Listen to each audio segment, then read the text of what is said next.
नमस्कार किसान भाइयों, आज हम आपको जानकारी देंगे कि आप खरबूजे की खेती कैसे करें। लेकिन इससे पहले मैं आपको बताना चाहूंगा थोड़ा सा खरबूजे की उत्पत्ति के बारे में कि खरबूजा सबसे पहले कहाँ पाया गया और इसकी उत्पत्ति कौन से देश में हुई। तो किसान भाइयों और यूट्यूब देखने वाले मेरे भाइयों, मैं आपको बता देना चाहता हूँ कि खरबूजा सबसे पहले ईरान देश में पाया गया। ईरान और अर्मानिया में इसकी उत्पत्ति हुई। तो इसके बाद मैं बताना चाहूंगा, इसके जन्म के बारे में तो हमने जान लिया। इसके बाद मैं आपने बताना चाहूंगा कि इस वक्त दुनिया के लगभग सभी देशों में इसका उत्पादन किया जाता है, इसकी खेती की जाती है। जब इसकी खेती करी जाती है तो इसका निर्यात आयात भी होता होगा। तो सबसे पहले हम आपको बताएंगे कि कौन से वो 5 देश हैं इस दुनिया में जो सबसे ज्यादा खरबूजे का निर्यात करते हैं, एक्सपोर्ट करते हैं, मस्क मेलन का। तो किसान भाइयों, मैं आपको बता देना चाहता हूं, पहले नंबर पर जो देश खरबूजे का निर्यात एक्सपोर्ट करता है उसका नाम है स्पेन। लगभग पूरी दुनिया का 22% निर्यातक एक्सपोर्ट कंट्री स्पेन है। दूसरे नंबर पर अगर हम बात करें, दूसरे नंबर का सबसे बड़ा निर्यातक जो देश है उसका नाम है नीदरलैंड। नीदरलैंड एक ऐसा देश है जो लगभग पूरी दुनिया का 12% निर्यात करता है। तीसरे नंबर का जो सबसे ज्यादा उत्पादन करने वाला खरबूजे का जो देश है, निर्यातक देश है, उसका नाम है ब्राजील। लगभग 10% पूरे विश्व का उत्पादन करता है खरबूजा, जो एक्सपोर्ट करता है। चौथे नंबर पर सबसे ज्यादा निर्यातक जो कंट्री उसका नाम है चाइना। चाइना लगभग 8% पूरे विश्व का लगभग 8% एक्सपोर्ट करता है।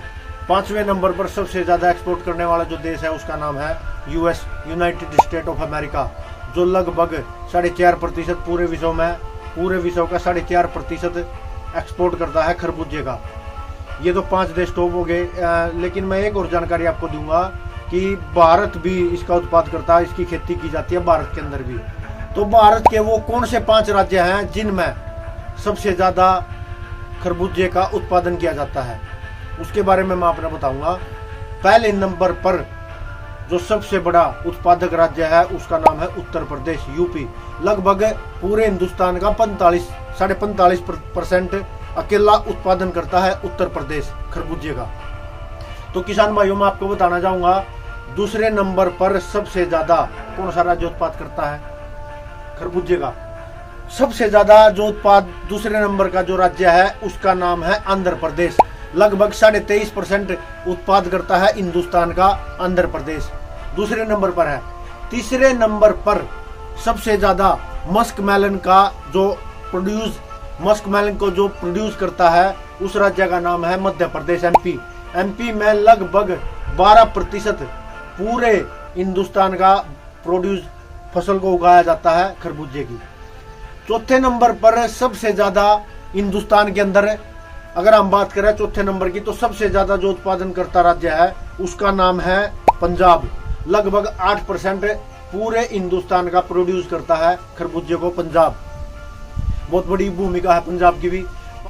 तो 5वें नंबर का सबसे बड़ा उत्पादन करता जो राज्य है उसका नाम है हरियाणा। लगभग पूरे हिंदुस्तान का 5% अकेला प्रोड्यूस करता है हरियाणा। उसके बाद फिर बात आ गई और राज्यों की, वो 2%, 1% और 0.5, 0.3% बना गया जी। अब बात करेंगे कि खरबूजे की खेती कैसे करें।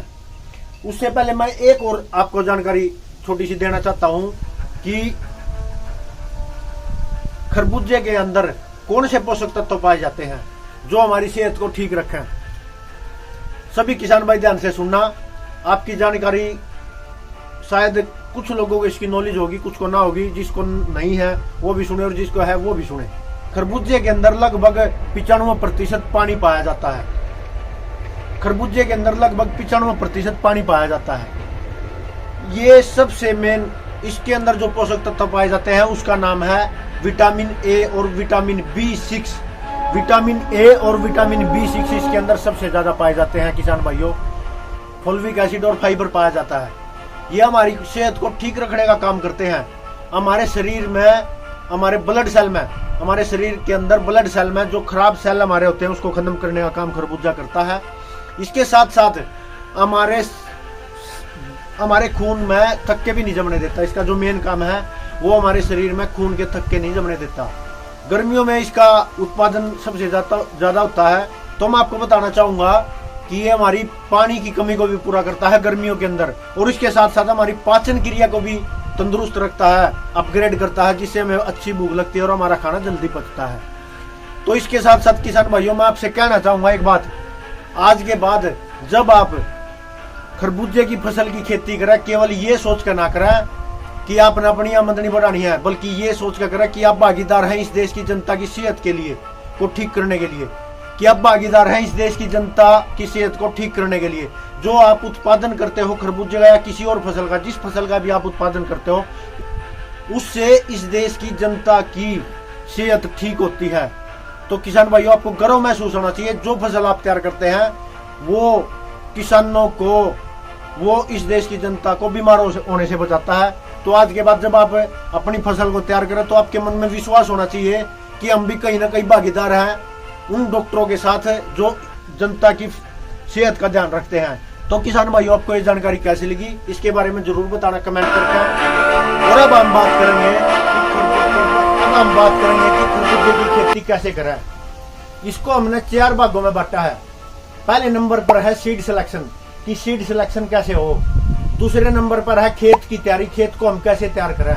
तीसरे नंबर पर है खाद फर्टिगेशन, फर्टिलाइजर, खाद को समानांतर कैसे हम इसमें डालना है। चौथे नंबर पर जो है वो है हमारा कीट नियंत्रण, इंसेक्ट कंट्रोल और फंगस कंट्रोल, और उसके बाद है तुड़ाई। हमने इसको अलग अलग भागों में बांटा है, उसके हिसाब से हम बात करेंगे। सबसे पहले हम बात कर लेते हैं सीड सिलेक्शन की। किसान भाइयों मैं आपको बता देना चाहता हूं, सभी राज्यों में अलग अलग वैरायटी, अलग अलग वहां की लोकल लोकेशन के हिसाब से अलग अलग बीज मिलते हैं। तो अलग अलग अपने लोकेशन पर जाकर के आप बहुत बढ़िया और अच्छे सीड का सिलेक्शन कर सकते हैं। जैसे मैं हरियाणा की बात करूं तो हरियाणा में सबसे ज्यादा जो बीज चलता है उसका नाम है हरिया मधु, पंजाब सुनहरी, और भी कई प्रकार के सीड यहाँ पर आते हैं लोकल लोकेशन के हिसाब से। तो किसान भाई आप अपने स्टेट के हिसाब से अपने सीड का, अच्छे हाइब्रिड सीड का सिलेक्शन करें, क्योंकि किसी भी फसल की अगर नींव मजबूत, अगर सीड अच्छा होगा तो उस फसल की पैदावार को अच्छा लेने से कोई रोक नहीं सकता। उसके बाद अगर हम बात करें तो रासायनिक खाद और देसी खाद की। देसी खाद में अगर हम बात करें तो किसान भाइयों मैं आपको बता देना चाहता हूं, पर एकड़ के हिसाब से आपने कम से कम 2 या 3 ट्राली देसी खाद की अपने खेत में डाल देनी चाहिए।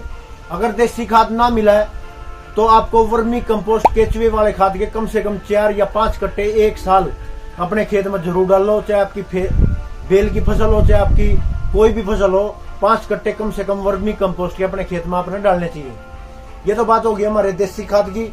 अगर हम अपने रासायनिक खाद की बात करें तो रासायनिक खादों में सबसे ज्यादा जो जरूरी खाद है उसका नाम है डीएपी, उसके बाद एसएसपी सिंगल सुपर फॉस्फेट, और तीसरे नंबर पर है अपना पोटास। इन तीनों न्यूट्रिएंट की सबसे ज्यादा जरूरत होती है बेल वाली फसल को। और उसके साथ साथ आप सल्फर और जिंक का भी उपयोग कर सकते हो खाद में। उसके साथ साथ आप कार्बनिक कोई भी इसमें ले सकते हो, कार्बनिक खाद। इसके साथ साथ आप दोस्तों मैं आपको, किसान भाइयों मैं आपको बता देना चाहता हूं, इसके साथ साथ आप ग्रोथ प्रमोटर, आप ह्यूमिक एसिड, अमीनो एसिड या जिब्रेलिक एसिड का भी समय समय पर उपयोग कर सकते हैं। आपने खेत को अच्छी तरीके से जोत कर और उसके बाद इसमें अपनी पनीरी का सिलेक्शन करना चाहिए। तो सबसे पहले हम बात करेंगे अपने सीड से। उसके लिए अपने जो किसान भाई है वो ज्यादातर गिलास या पनियों में इसकी पनीरी, इसकी प्योद तैयार करते हैं, क्योंकि मोस्टली अगर मैं हरियाणा की बात करूं तो यहाँ पर ज्यादातर जो किसान है इसकी जो ट्रांसप्लांटेशन करते हैं वो या तो गेहूं कटने के बाद या तो गेहूं के अंदर, क्योंकि हमारे यहाँ किसान भाई जो भी खरबूजे की खेती करता है वो गेहूं के बीच में ही अपनी नाली तैयार कर लेता है। उसके बाद वो जब हमारी गेहूं की फसल कटने को तैयार होती है तो उससे पहले ही वो अपना ट्रांसप्लांटेशन कर देता है। उससे क्या फायदा होता है, जिस समय पे हमारी गेहूं की कटाई शुरू होगी उससे पहले हमारी बेलें स्टार्ट हो जाएंगी। कुछ फार्मर क्या करते हैं, सरसों की कटाई के बाद भी इसकी प्योद को ट्रांसप्लांट करते हैं। तो सबसे पहले हम बात करें कि इसके बीज के उपचार के लिए किसान भाइयों आपने कार्बनडिज़म या मैनकोजेब आपको 2 ग्राम पर किलो के हिसाब से इसका उपचार कर देना चाहिए। दूसरी अगर हम बात करें तो इसका टेम्परेचर, ये किस टेम्परेचर में तैयार होती है, ये 18 डिग्री से लेकर के और 45 डिग्री तक इस खरबूजे की खेती करी जा सकती है। क्योंकि हरियाणा के अंदर जो टेम्परेचर होता है वो 40 के आसपास होता है जिस टाइम हम इसकी खेती करते हैं। तो ये तो बात होगी इसकी पनीरी की। और पनीरी तैयार होने के कम से कम 20 से 25 से 30 दिन के अंदर हम इसको ट्रांसप्लांट कर देना चाहिए। तो ये तो बात होगी इसकी पनीरी की। उसके बाद अगर हम बात करें इसके खाद के बारे में कि इसके खाद का वितरण कैसे हो, फर्टिलाइजर फर्टिगेशन कैसे हो खरबूजे की खेती में। जब हमारी ट्रांसप्लांटिंग के कम से कम 10 से 15 दिन के बाद आपने अपने खेत में पहला वितरण खाद का कर देना चाहिए। उसमें आपने सिंगल सुपर फास्फेट और आपने डीएपी और यूरिया तीनों को साथ में मिला करके आपने दे देना चाहिए। अगर हम बात करें कीटनाशक की, उसकी बाद में आपने बाद में बताऊंगा, बाद में करेंगे, उसकी जानकारी बाद में देंगे। सबसे पहले हम बात कर ले केवल खाद की। तो 10 से 15 दिन में आपने कम से कम 1 एकड़ में जैसे 12 या 13 नालियां अगर आपके खेत में है तो 13 से 14 किलो आपने सारा कुछ मिला करके इसमें दे देना चाहिए। उसके बाद अगर हम बात करें तो 20 से 25 दिन के बाद आपने अपने खेत में डीएपी की कम मात्रा और यूरिया की थोड़ी ज्यादा मात्रा रेशो के हिसाब से, अगर इन सभी चीजों की मैं आपको जानकारी डिस्क्राइब करके देने लग गया तो वीडियो ज्यादा लंबी हो जाएगी।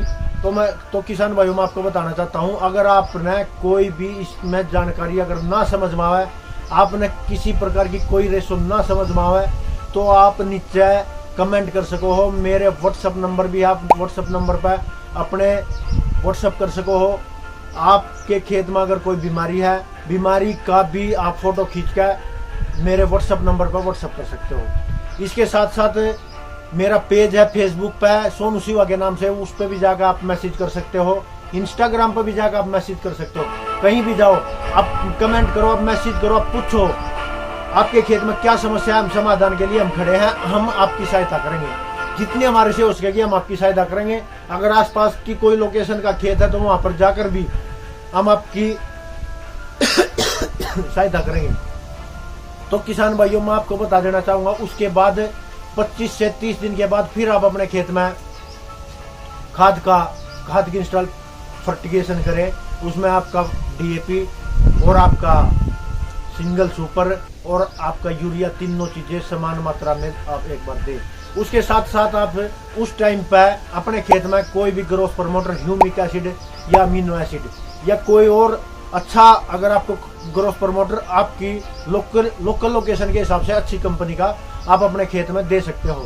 स्प्रे भी कर सकते हो, आप नीचे भी दे सकते हो खाद के साथ मिलाकर। उसके बाद अगर हम बात करें तो 40 से 45 दिन पर, उस टाइम पर हमारी प्योद कंप्लीट हो चुकी, हमारी बेल कंप्लीट हो चुकी होगी, क्योंकि 60 दिन के बाद तो फिर उस पर खरबूजे लगने चालू हो जाएंगे। उस टाइम पर आपको पोटास का ज्यादा यूज करना है और आपको यूरिया कम मात्रा में देना है और डीएपी तो बिल्कुल कम मात्रा में।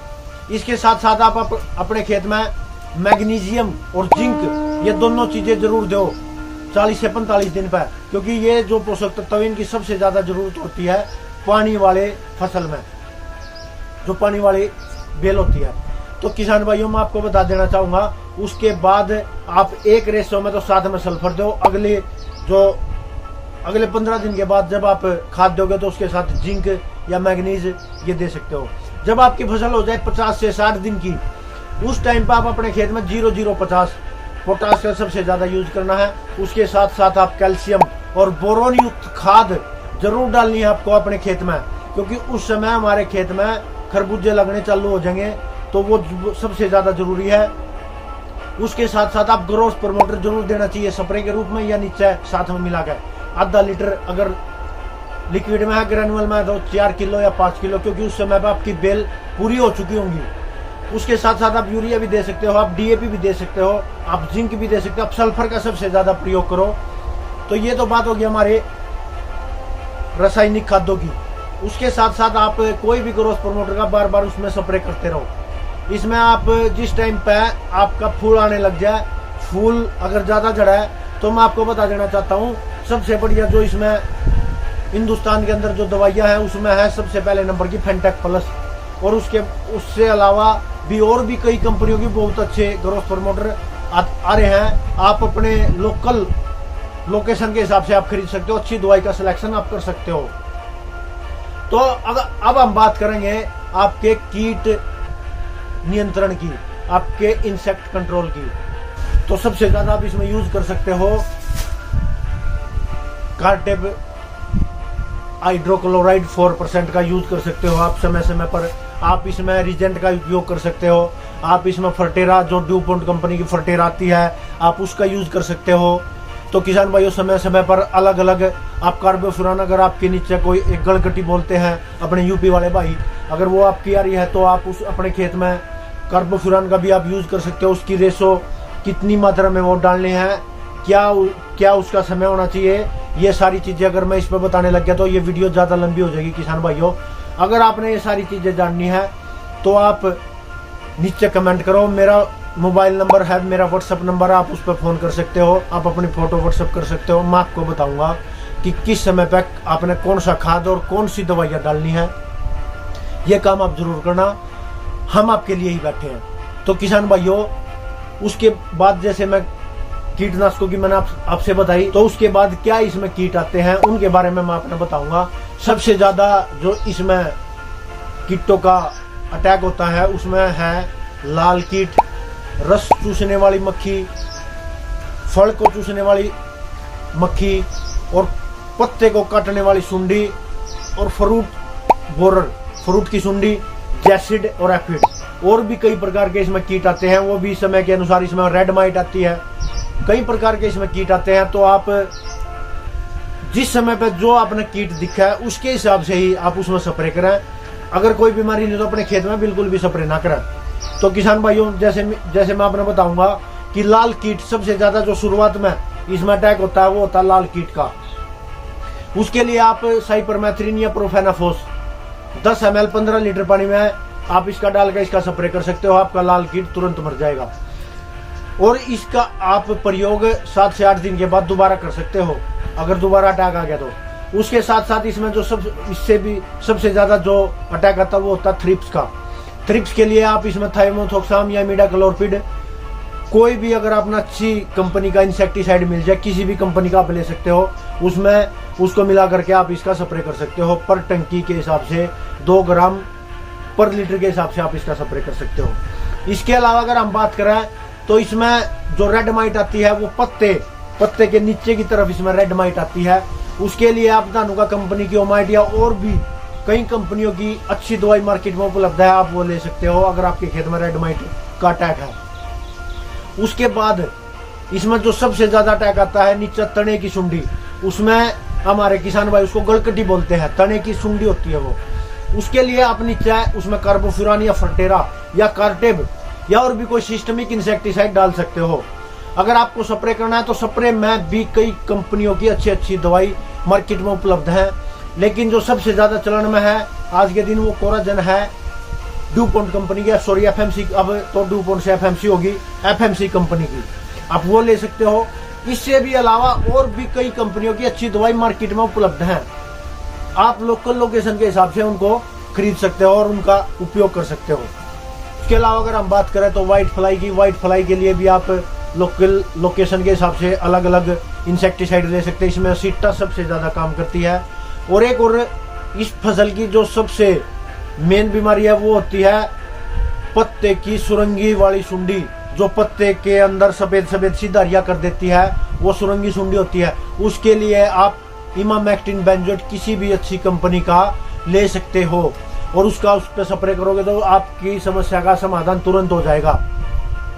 उसके अलावा अगर हम बात करें तो सबसे ज्यादा जो फ्रूट बोरर, फ्रूट वाली सुंडी, खरबूजे के अंदर जो सुंडी जो खरबूजे को काना कर देती है, तो उसके लिए आप किसी भी कंपनी का कोई सिस्टमिक इंसेक्टिसाइड लेकर के आप उसका प्रयोग कर सकते हो।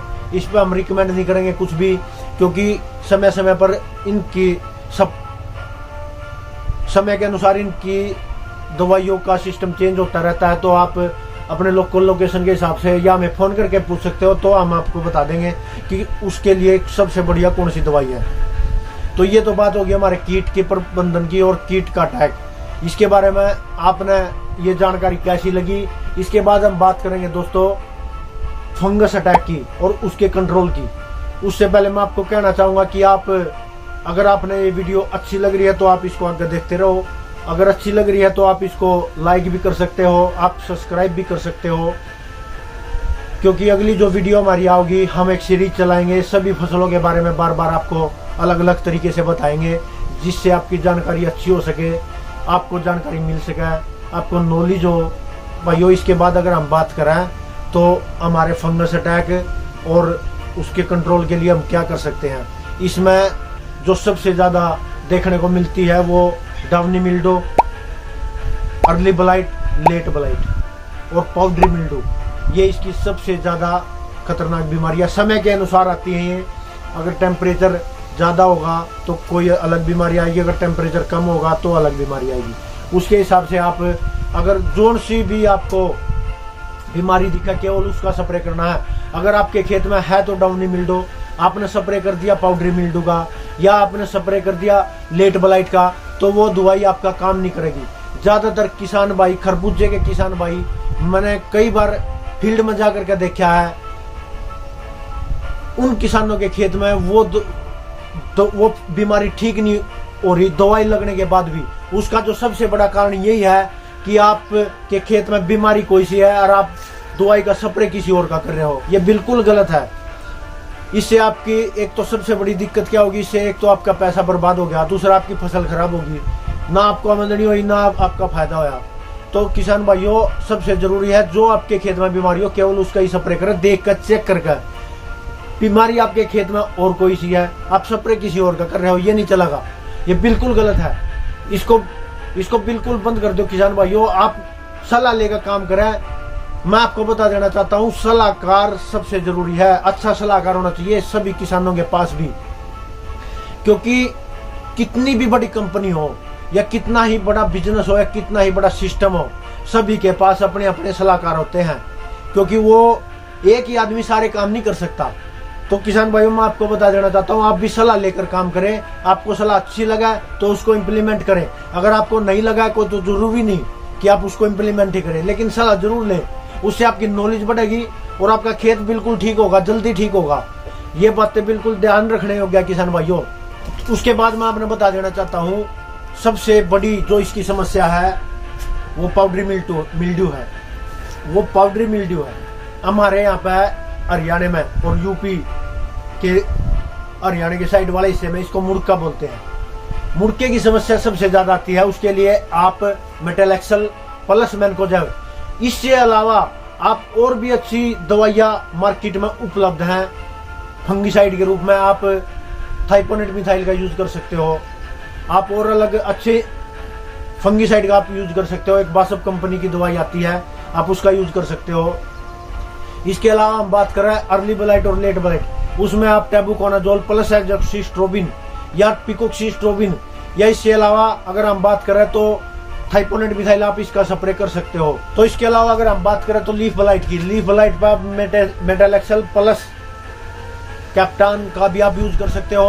आप और भी मार्केट में अलग अलग प्रकार की अलग अलग नई नई कंपनियों की दवाइयाँ रही हैं, आप उनका यूज कर सकते हो।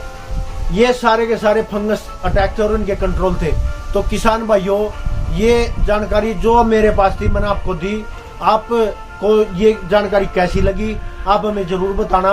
अगर आपको अच्छी लगी तो लाइक कर सकते हो। तो किसान भाइयों ऐसे ही हम और नई वीडियो लेकर के आते रहेंगे। अगली बार हम नई दूसरी फसल की अलग वीडियो बनाएंगे, उसके बाद तीसरी, उसके बाद चौथी, एक पूरी सीरीज चलाएंगे। तो किसान भाइयों ये थी आज खरबूजे की जानकारी।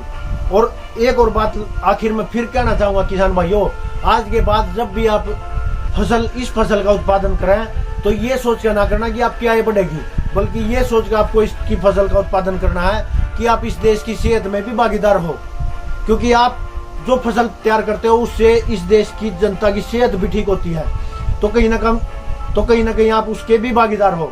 तो किसान भाइयों पूरे विश्वास के साथ आप फसल को तैयार करें। तो आप इसको सब्सक्राइब कर सकते हो, लाइक कर सकते हो। तो किसान भाइयों धन्यवाद।